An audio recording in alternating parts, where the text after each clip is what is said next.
Mr.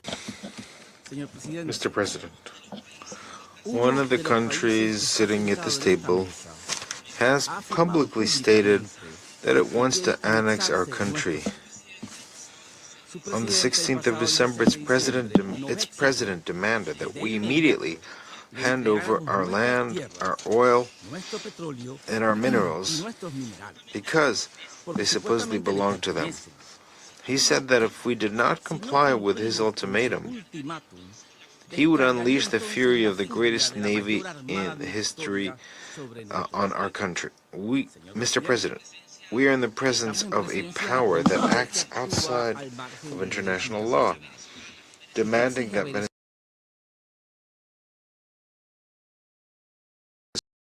Venezuelans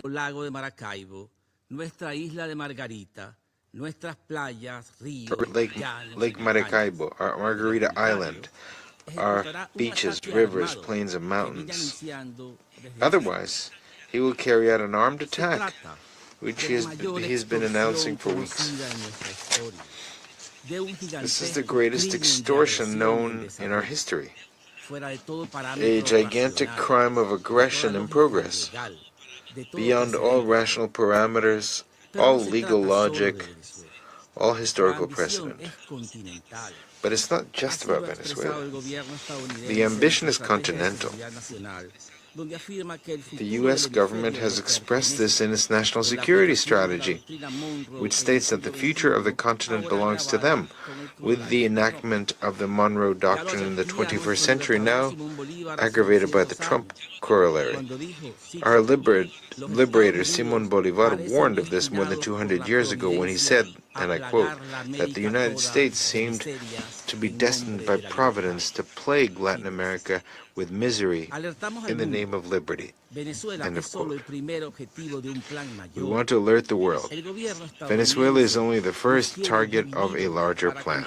The U.S. government wants us to be divided so it can conquer us piece by piece. The United States, which was an indispensable country in the construction of the United Nations and in the drafting of its founding charter, has today become an actor that seeks to impose itself on the fundamental rights of all states in the Western Hemisphere, even at the cost of destroying the UN.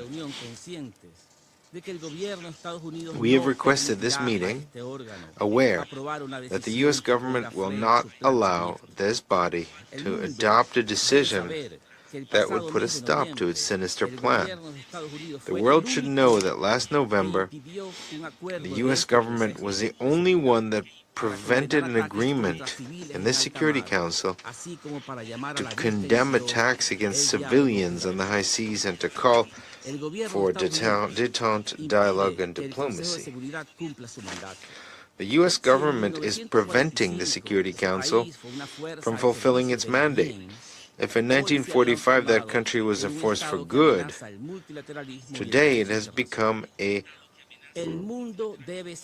state that threatens international law and peace and security. The world must know that the threat is not Venezuela. The threat is the current U.S. government.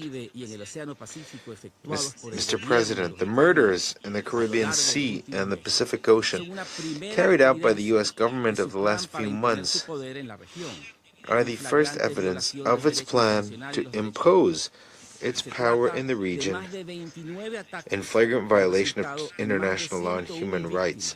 There have been more than 29 attacks resulting in more than 101 victims, non-combatant civilians, in the absence of armed conflict, who were coldly murdered, violating their right to the presumption of innocence and due process. Let it be clear once and for all that there is no war in the Caribbean, there is no international armed conflict, nor is there a non-international one, which is why it is absurd for the U.S. government to seek to justify its actions by applying the rules of war. The invocation of Article 51 of the United Nations Charter to explain terrorism against civilians, masked by the argument of self-defense, is a perverse distortion of the law, attempting to turn small unarmed boats in the Caribbean, thousands of kilometers from the United States, into alleged perpetrators of an armed attack with weapons of mass destruction. These are extrajudicial executions, willful killings, committed by a military force against unarmed civilians.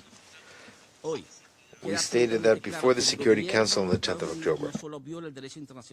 Today, it is absolutely clear that the U.S. government is not only violating international law, but also its own domestic legislation. Today, when there are 4 times as many victims, they do not dare to show the recorded evidence of the killings, because their cruelty would provoke worldwide revulsion. Despite this, today, with more than 100 victims, the killer who roams the Caribbean claims that there is no end in sight to their crimes against humanity. Mr. President, on 16th of December, President Donald Trump publicly stated the following, and I quote, "Today, I'm ordering a total and complete blockade of all sanctioned oil tankers going in and out of Venezuela." End of quote. This is a confession of a crime, specifically a crime of aggression, with which the President of the United States intends to turn back the clock of history 200 years to impose a colony on Venezuela. On 10th of December, meanwhile, U.S. military units violently assaulted a vessel engaged in lawful international trade in international waters in the Caribbean. They subdued and kidnapped the entire crew and illegally seized the cargo of Venezuelan oil, which was part of a legitimate and regular commercial operation. It was a robbery carried out by a military force, which sets an extremely serious precedent for the safety of navigation and international trade. The illegal use of state force to carry out theft on the high seas is worse than piracy, since in this case it is not only a matter of stealing commercial vessels, which is evidence of intentionality and violating their rights to navigate in international waters, but also of the de facto annexation of the entire Caribbean Sea by a naval power. In doing so, in addition to violating Venezuela's inalienable right to trade legally with the world, it seeks to deny all countries the right to trade with Venezuela. Just 3 days ago, on 20th of December, a second act of the same nature took place, when another vessel carrying Venezuelan oil was similarly seized by the U.S. military forces in international waters in the Caribbean. The cargo was stolen, and the crew has been kidnapped. Immediately afterwards, the Secretary of War, Pete Hegseth, indicated that such criminal operations would continue, while President Trump declared that he would keep the stolen cargo. So I'd like to ask, what right does the United States government has to appropriate to date almost 4 million barrels of Venezuelan oil? This alleged naval blockade is essentially a military act aimed at laying siege to the Venezuelan nation, degrading its economic and military apparatus, weakening its social and political cohesion, and causing internal chaos to facilitate aggression by external forces. That is, it's an armed attack. This has been stated by President Trump himself, who is also violating the right to existence of the entire Venezuelan people by deliberately denying them the essential means for their subsistence. Mr. President, on the 29th of November, President Trump stated, and I quote, "To all airlines, pilots, please consider the airspace over and around Venezuela as completely closed," end of quote. This statement was put into practice, among other things, by an electronic warfare campaign by U.S. military forces in the region. which has been blinding the navigation instruments of all civilian aircraft transiting Venezuelan airspace to provoke a security incident. Electronic interference in the Caribbean has nearly caused at least 2 tragedies involving U.S. civilian aircraft that were seconds away from colliding with aircraft belonging to their own country's air force. It should be noted that the civilian aircraft involved took off from Curaçao and Aruba, both bound for U.S. territory, proving that the danger created by that country's military forces against its own citizens also affects the airspace of other nations, such as the Netherlands Antilles. There can be no doubt the U.S. government poses a threat to the entire region, which has been declared a zone of peace since 2014. As we warned this body on the 9th of October, this type of behavior, combined with a series of unreported military incursions into Venezuela's flight information region, non-notified, unreported, is an attempt to provoke a direct confrontation. In other words, to fabricate a provocation that would allow Article 51 of the United Nations to be falsely invoked. The U.S. government, the aggressor, requires its propaganda apparatus to present it to the world as a country under attack, to initiate an armed conflict. We denounce this dangerous manipulation and assure the world that we will not lose our composure in defending the peace of our nation. Let us repeat, the threat is not Venezuela. The threat is the U.S. government. This set of proven facts cannot be viewed in isolation. They must be understood as a cumulative process of aggression that increases the destructive impact on the Venezuelan nation. They constitute illegal acts of direct use of armed force against a nation that is at perfect peace and has no conflict whatsoever with the United States. Unfortunately, the Security Council could miss an opportunity to stop the criminal plans of the U.S. government due to the abusive way in which the U.S. government exercises its power in this body. Today, the red line has been crossed, and the U.S. government bears international responsibility for the ongoing aggressions. Mr. President, we are facing a massive violation of the entire international legal architecture. It is a grotesque offense that violates every civilizational norm.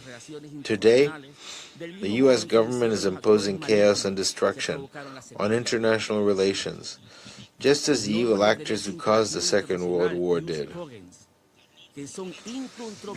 The peremptory norms of international law, jus cogens, which are universally accepted and form a part of humanity's cultural heritage, are being ignored by the U.S. government, including the prohibition of aggression, the prohibition of crimes against humanity, and the right to self-determination. Article 2 of the Charter of the United Nations establishes guiding principles for international relations that the U.S. government is flagrantly violating.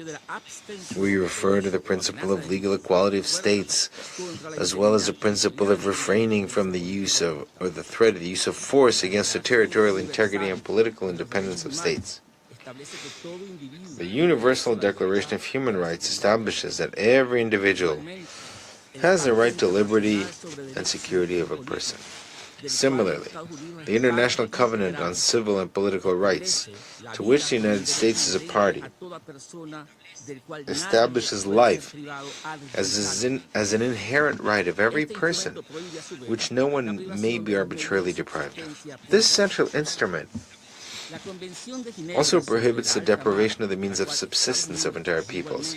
The Geneva Convention of the High Seas, to which the United States is also a party, establishes not only the right to freedom of navigation, but also that no state shall legitimately claim sovereignty over any part of the high seas, as these are open to all nations.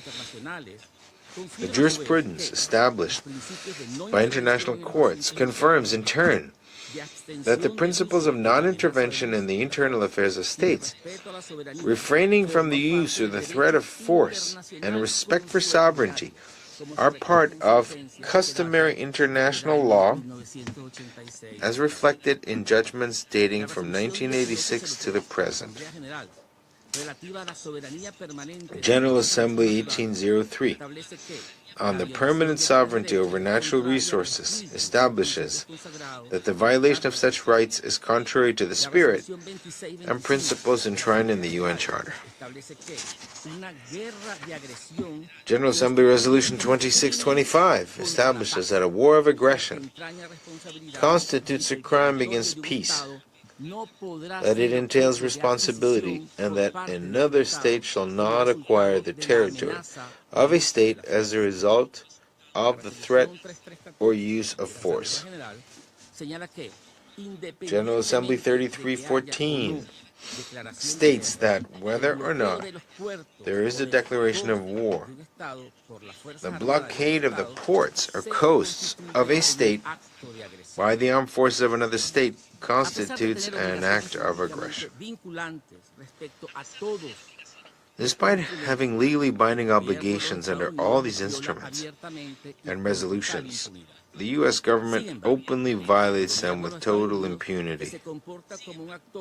However, the U.S. government, which behaves like an irresponsible actor in the community of nations, seeks to convince the world that the law is for strict compliance by all, except the government of the United States. That is the ideology of exceptionalism. A state above the law, a state above everyone else. Mr. President, it is absolutely clear that the problem is not Venezuela. The problem is the U.S. government. The massive violation of international law must be understood at its roots, and for this reason, we must unmask the disinformation operations that the U.S. government uses with its gigantic propaganda apparatus to justify its aggression against a peaceful country such as Venezuela.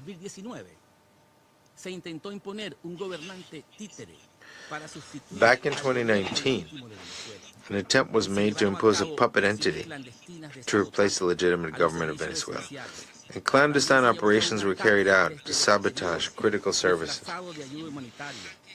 An attack from abroad disguised as humanitarian aid. Several assassination attempts against the nation's legitimate constitutional president, a failed invasion by terrorists and mercenaries, several coup attempts, as well as actions to cripple oil production, to which were added more than 1,000 unilateral coercive measures. The Venezuelan nation resisted this criminal destabilization operation under the firm leadership of President Nicolás Maduro Moros, who has been the target of the most intense international propaganda campaigns against the head of state and government in the history of our continent. Today, in 2025, faced with the failure of all previous attempts, the president, some politicians of the United States need justification for the direct use of armed force. The narratives rehearsed by the propaganda machine have been changing, incoherent, and above all, false. Let's look at the evidence. The hate campaign began in the United States with an attack on all Venezuelans. They were designated as foreign enemies, invaders and terrorists, members of the so-called Tren de Aragua, whose presence was declared incompatible with the national security of that country. Then, all our compatriots were stigmatized as drug traffickers, and even more, it has been claimed that the vast majority of them are dangerous criminals who have escaped from prisons or psychiatric hospitals. This is a xenophobic and racist campaign, the likes of which have not been seen since World War II against another nationality of migrants. We're in the presence of a classic example of war propaganda. There's no connection whatsoever with reality. There's no evidence, nor any need to present it. Just a repetition of incoherencies in the hope of confusing and creating a fog that allows aggression. One of the greatest creators of the propaganda used by the U.S. government during the invasion of Iraq put it very clearly. And I quote, "We are now an empire, and when we act, we create our own reality. And while you study that reality, we will act creating other realities which you can study too. And that is how things will sort out. We're history's actors, and you, all of you, will be left to just study what we do." End of quote. Mr. President, today the masks have come off. All the toxic excuses used to poison public opinion are confronted with a harsh reality of senior U.S. government officials announcing their real objective. It's not drugs, it's not security, it's not freedom. It is oil, it's the mines, it's the land. On the 16th of December, the President of the United States stated that, and I quote, "Venezuela is completely surrounded by the largest naval force ever assembled in the history of South America. It will only get bigger, and the shock to them will be like nothing they have ever seen before until they return to the United States all the oil, land, and other assets they stole from us, all of which must be returned immediately." End of quote. On 17th of December, White House Deputy Chief of Staff Stephen Miller stated that the entire Venezuelan oil industry belongs to the United States and demanded its return. On the 20th of December, Secretary of War Pete Hegseth noted that the blockade against Venezuela will remain in full force until our country returns the allegedly stolen assets to the United States. All this means that the U.S. government is claiming the world's largest oil reserves as its own, in what would be one of the greatest acts of plunder in human history. This absurd claim confirms that there is no limit to the U.S. government's addiction to oil, and that all the excuses given in relation to our country have been part of a smokescreen. It is a plan of conquest and colonization that has no place in the 21st century, an extortion plan that demands that we hand over our country and our heritage in exchange for U.S. troops not firing on our people. The outlandish claim that Venezuela oil belongs to the United States, based on the argument of Venezuela's alleged historical debt to that country, has no legal, political, or historical basis whatsoever. It's simply non-existent. No debt, and even less so an imaginary one, as in this case, gives a state the right to resort to the use of force, much less to appropriate the natural resources of another sovereign state unilaterally.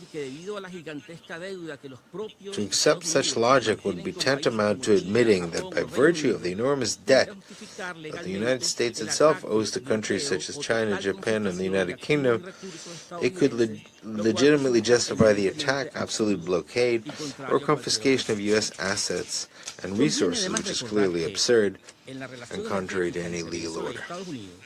It must also be remembered that in the energy relationship between Venezuela and the United States, Venezuela has historically been at a disadvantage due to trading patterns and unfair economic conditions that have benefited the U.S. side for decades.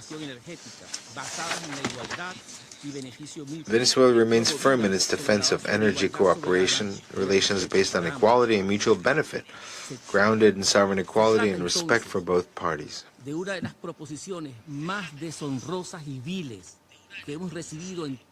is, therefore, one of the most dishonorable and vile proposals we have ever received in our entire history, and we repudiate it from the depth of our patriotic honor. The truth is brutal and criminal. The U.S. government is threatening an armed attack against Venezuela to satisfy the big oil corporations, particularly ConocoPhillips and ExxonMobil, which are pioneers in the theft of Venezuelan oil.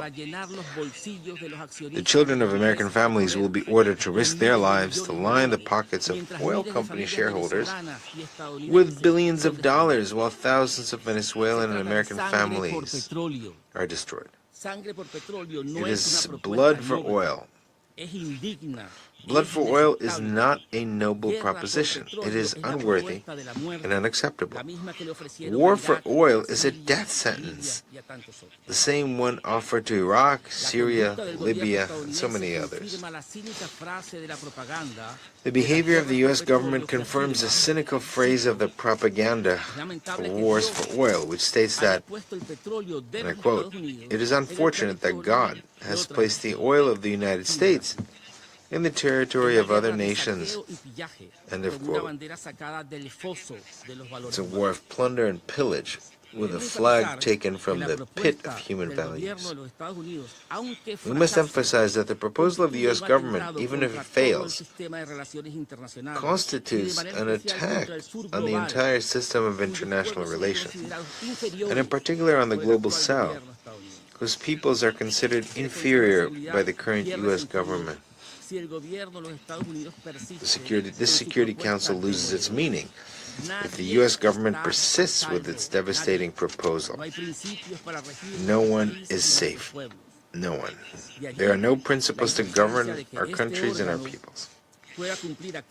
Hence the importance of this body being able to fully comply with its mandate, and to this end we demand that it explicitly condemn this ongoing aggression, from extrajudicial executions to acts of piracy. We also demand that it take the necessary measures to ensure that the U.S. government withdraws its military forces, puts an end to the use of force, and lifts the unilateral blockade it has imposed on our country. And finally, we demand that a process of accountability be initiated to punish these acts and prevent their repetition. Otherwise, it will be the consolidation of a grim world without principles or ideals, governed by violence and dishonor. It will be a world without the United Nations. Let us repeat, Venezuela is not the threat. The threat is the failure to comply with international law.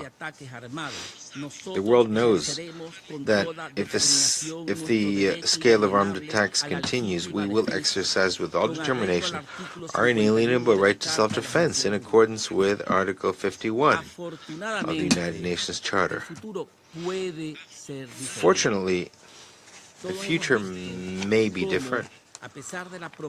We've all seen how, despite the war-mongering propaganda, the vast majority of the people of the United States reject any attempt at war with Venezuela and demand an end to the aggression, rejecting the destructive ideology of endless wars. There's no tension between the peoples of the United States and Venezuela. There is none. In Venezuela, our people are at peace, united, full of patriotic faith, determined to defend their land, their families, their heritage, their history, and their honor. The Orinoco River will always be Venezuelan. No force on earth can take away our right to exist. Mr. President, to conclude, allow me to address a few words to our people. It is an honor for us to represent here the voice of millions of Venezuelans who are in our homeland, working peacefully to defend our right to live in peace.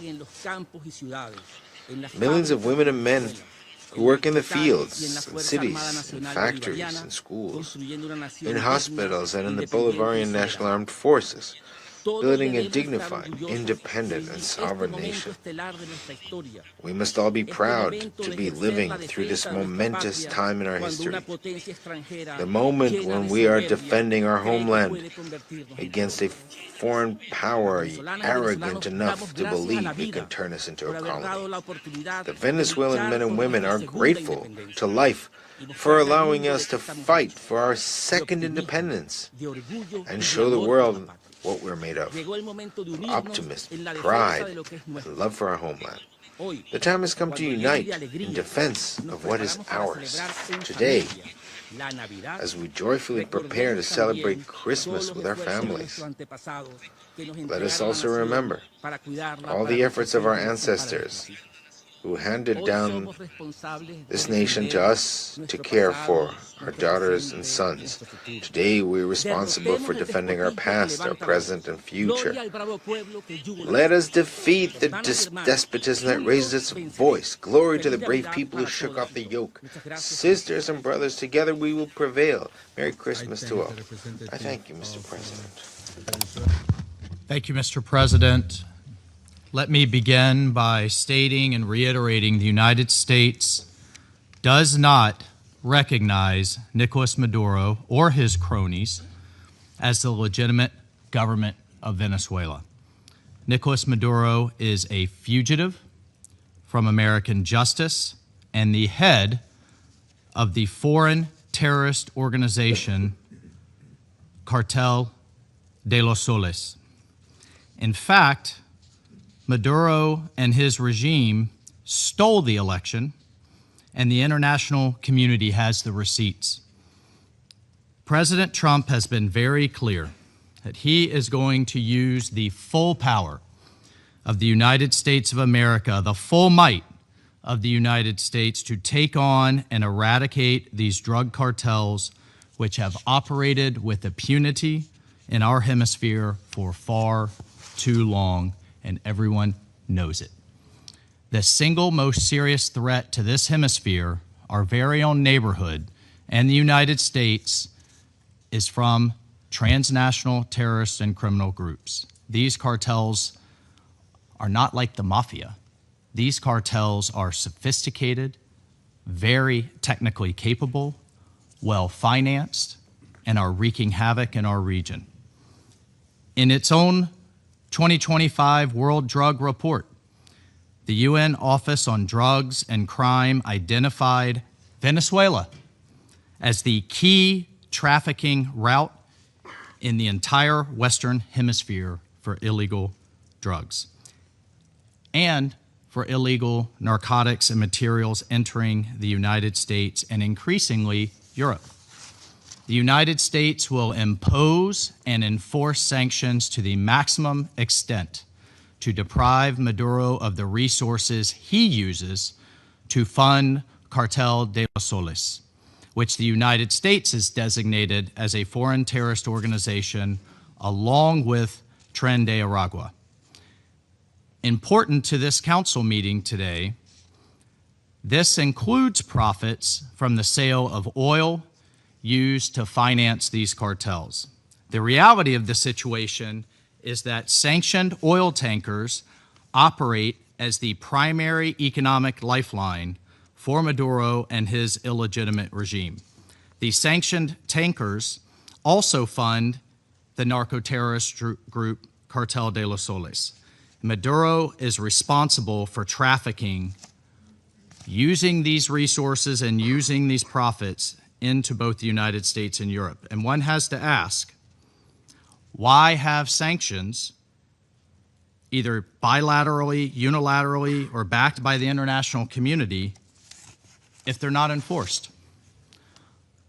Well, the United States under President Trump is enforcing them in international waters. Otherwise, they are just empty words. Further, not only does Maduro's illegitimate regime openly cooperate and fund terrorist and criminal organizations, but it invites terrorist groups like Hezbollah, like the Iranian regime, militias like the ELN and FARC dissidents to operate openly within their territory, unimpeded and unencumbered. Maduro's ability to sell Venezuela's oil enables his fraudulent claim to power and his narco-terrorist activities. The people of Venezuela, frankly, deserve better. These people who have suffered under Maduro's socialist dictatorship. It is the action and policies of the illegitimate Maduro regime that pose an extraordinary threat to our hemisphere's peace and stability, and to that of the United States. The bottom line is whether it is physical attacks on our buildings and infrastructure, like we suffered on 9/11, or hybrid attacks, like flooding our country with criminals and deadly chemicals. The United States will do everything in our considerable power to protect our hemisphere, our borders, and the American people. The representative of the United States has asked for the floor to make a further statement. The illegitimate Maduro regime Thank you, Mr. President. has displayed little. The illegitimate Maduro regime has displayed little to no political will to counter drug-related threats and curb drug trafficking in Venezuela. In fact, it has facilitated the illicit production and distribution of narcotics, creating conditions that have allowed drug traffickers and other transnational criminal organizations to operate with impunity.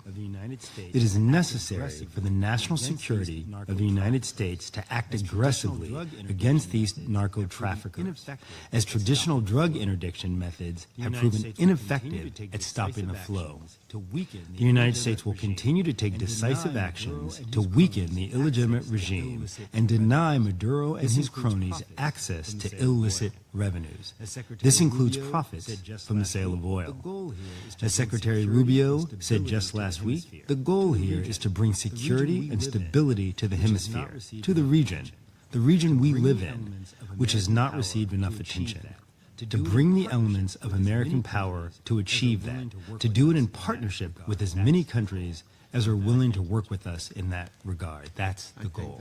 And with that, I thank you, Mr. President. I thank the representative of the United States for the statement. The representative of Venezuela has asked for the floor to make a further statement. I believe, sir, you made a very clear your messages in your lengthy statement before, so I'll give you one more time, but I will ask you if you can be short. Thank you. Muchas gracias, señor presidente. Thank you, President. The government of the United States of America is stubborn in its intention to ignore international law and to lie with regard to Venezuelan legality. What does the Venezuelan ship have to do with drugs? Nothing. And it is even absurd to think that oil revenues are being used to finance drugs. It's complete madness to repeat this, and this is only magnified by propaganda. The United States claims to fight against drugs, and yet has pardoned the biggest trafficker of drugs of Latin America that was in prison in the United States and that trafficked some 400 tons. And he was pardoned. That is the fight of the United States against drugs. The government of the United States is doing nothing to stop its massive public health crisis when many of the drugs that are sold in the United States are manufactured by laboratories within the United States, many of the major pharmaceutical corporations. Even when they say that fentanyl is a weapon of mass destruction, The idea is to copy a line that is actually copied from the invasion of Iraq, when weapons of mass destruction were invented to fool the public, to accept a armed attack against Venezuela. What we've seen here is that the government of the United States does not have jurisdiction over the Caribbean, when it states that it will work with the countries of the region to deal with the problem of drugs. Well, precisely it ignores them and tries to impose its power in international waters by killing innocent civilians. That is not the combat against drugs. The use of military forces against innocent civilians is not combating drugs. Most importantly, the smokescreen has fallen when it has stated that it wants the entire Venezuelan oil industry. Mr. Stephen Miller stated that, to return our lands, our minerals, our oil. What does that have to do with drugs? We're talking about pillaging, looting, recolonization of Venezuela. This is a conquering of the entire continent. It's a Monroe Doctrine, which we thought ended 150 years ago. Mr. President, all those present here, we are facing a massive violation of all international laws and immoral and indecorous purpose that we cannot support. Let us stop the lies. Let's work on the basis of truth and diplomacy. Thank you. I thank representative of Venezuela for the statement. There are no more names inscribed on the list of speakers. The meeting is adjourned. Do you want to watch more videos like this one? If yes, subscribe to our channel and press the bell icon next to it. We have decided to bring videos on something nobody talks about: African politics, economy, and increasing power. Thanks for watching, and until the next video, stay tuned.